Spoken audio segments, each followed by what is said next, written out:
रावणाचं 10वं तोंड कायम राहत होत होता तेव्हा विभीषणाने प्रभू श्रीरामांना सांगितलं, अमृताची कुपी आहे.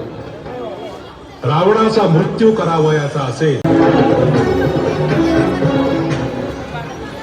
बाका प्रसंग पाहून हनुमान श्रीरामांना म्हणाला, प्रभू, तुम्ही माझ्या पाठीवर बसा.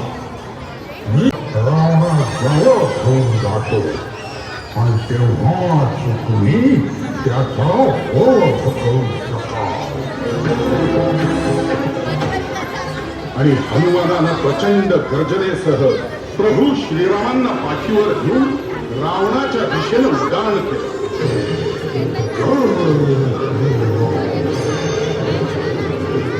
जय श्रीराम.